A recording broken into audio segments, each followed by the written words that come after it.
Hi everyone, let's cover my bullish and bearish Elliott wave scenarios on Bitcoin, starting with the bullish scenario on the daily time frame where we count a 5-wave impulsive structure to the upside.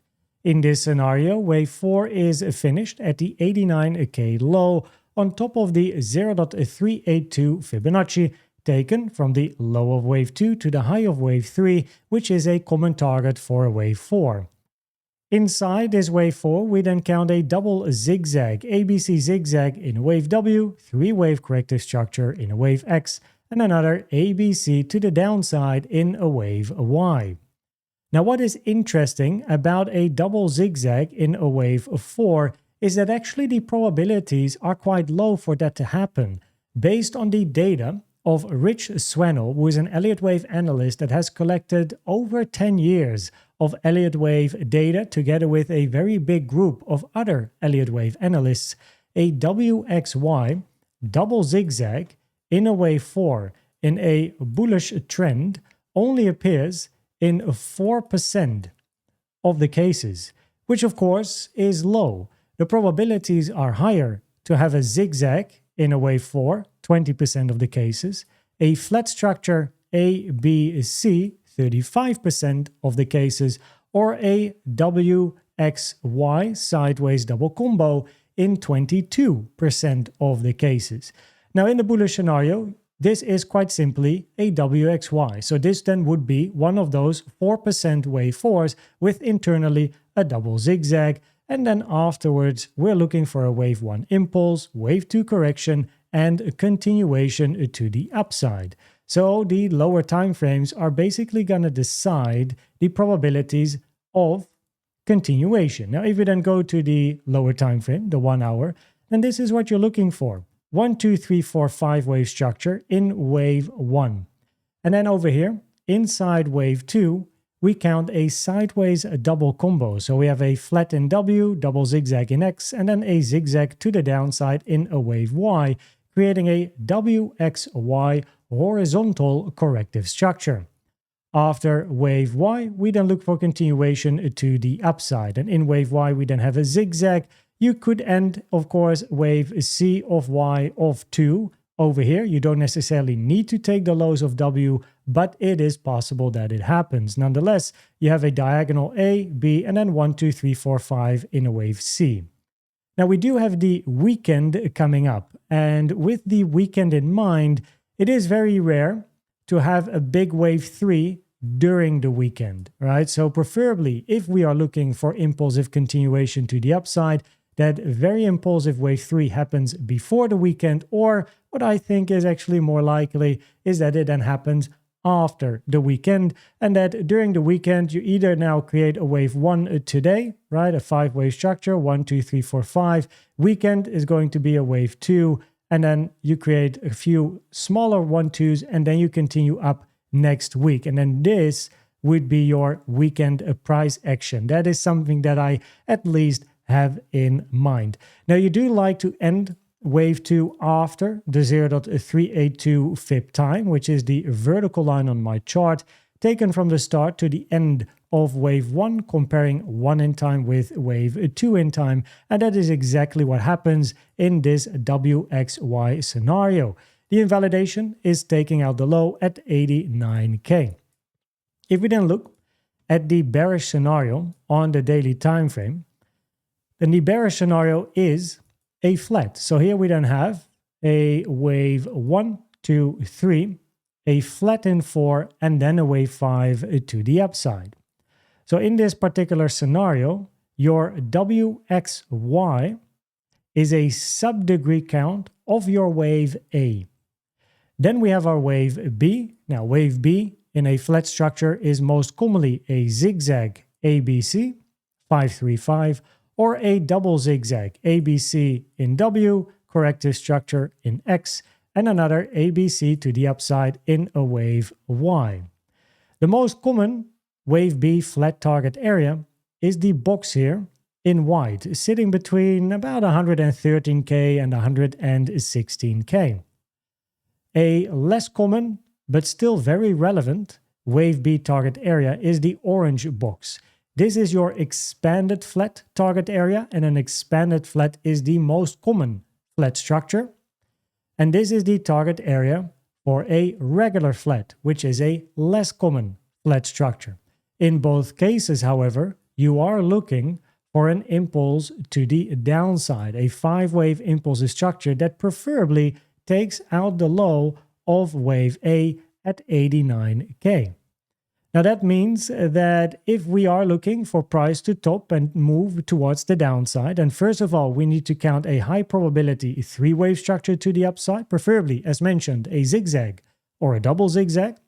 And we need to have an impulse to the downside, a correction up, and an impulsive continuation. So, okay, let's go to the 1-hour time frame and then first look at a scenario where we still move to the upside first to reach the wave B target area of an expanded flat, which is the white R target area again, right? Between 113 and 116K. That is basically what this 1-hour scenario is showing you. So what we're looking at here is from the low, an A, B, C to the upside, labeled as wave W.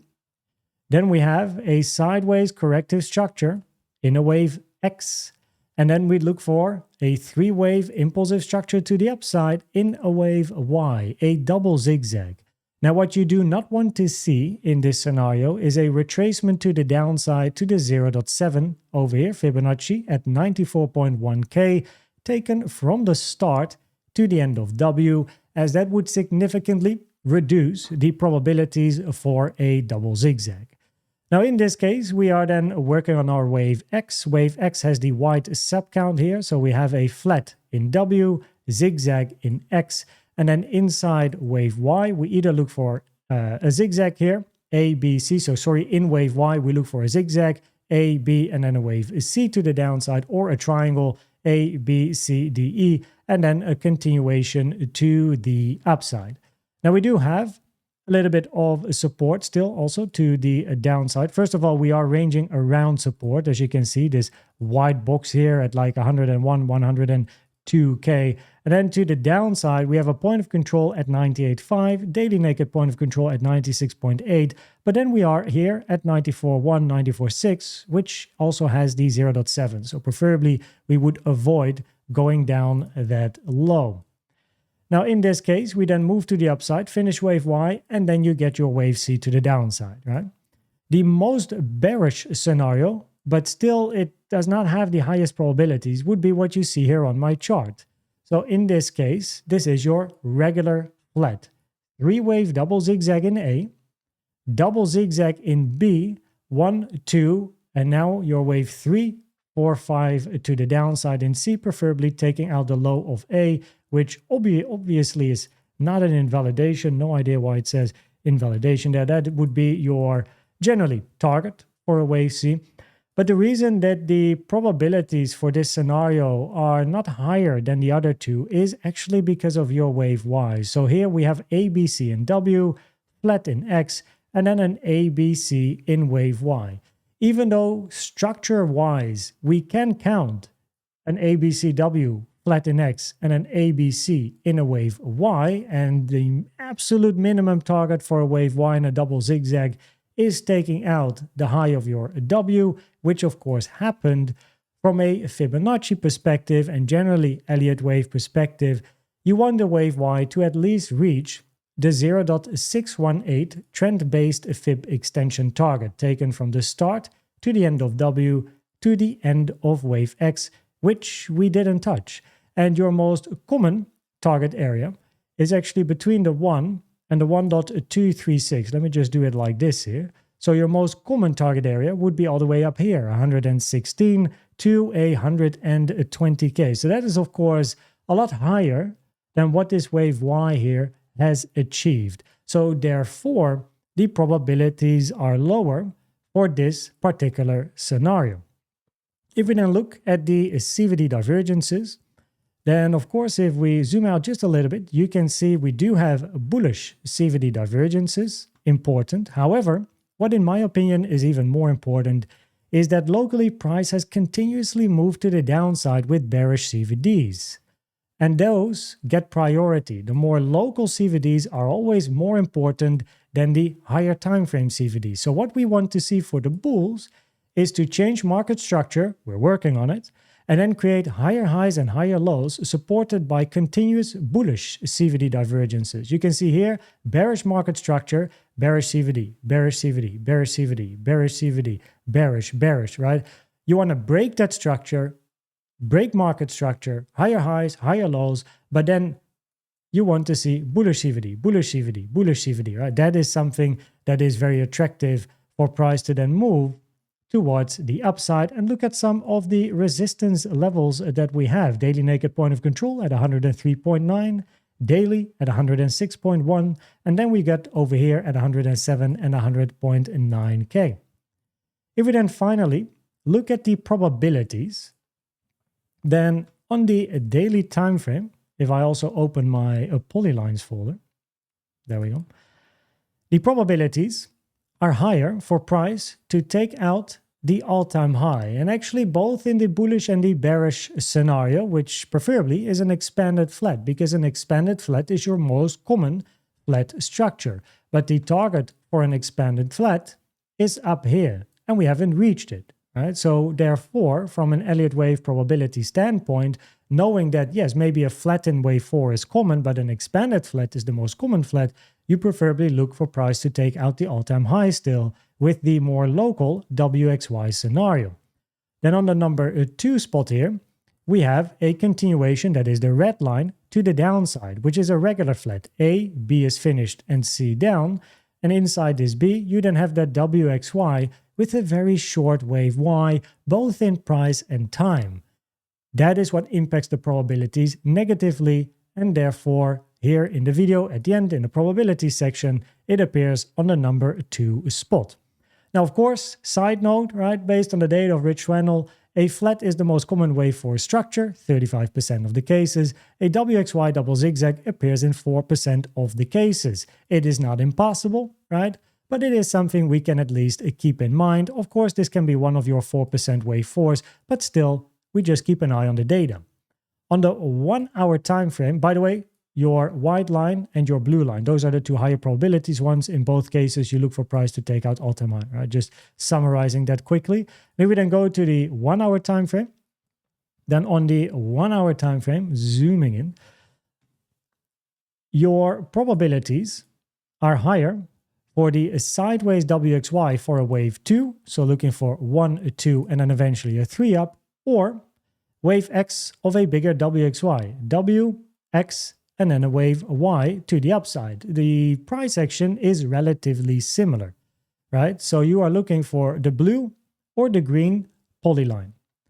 And then on the number 2 spot, we then have continuation down in a wave 1, 2, and you're looking for a wave 3, 4, 5 to the downside. Explained why the probabilities are lower for this. Now, if price would take out the 100K lows here, be very aware of the difference between the blue polyline and the red polyline, right? If you take out these lows, then with the blue polyline, which is still a bullish scenario, you eventually want to start ranging, right? Maybe take the low again, but then you want to see structure change and price to move towards the upside. While in the bearish scenario, if you take out these lows, you want volume to increase as price moves down, and you want to maintain bearish market structure, because here you're looking for a wave 3 to the downside, which should be a very impulsive move to the downside. If you do not get this structure to the downside before the weekend, the probabilities will decrease a bit for the red line to play out. Now, as mentioned, they're not the highest anyway, but it is still something to keep in mind. Now, that being said, I hope that this video was helpful or valuable to you. Please check out the CVD indicator video, the best indicator out there in my opinion, or the Elliott Wave educational playlist to help you understand more about Elliott waves. Thanks for watching and subscribing, and I hope to see you at the next one. Bye-bye.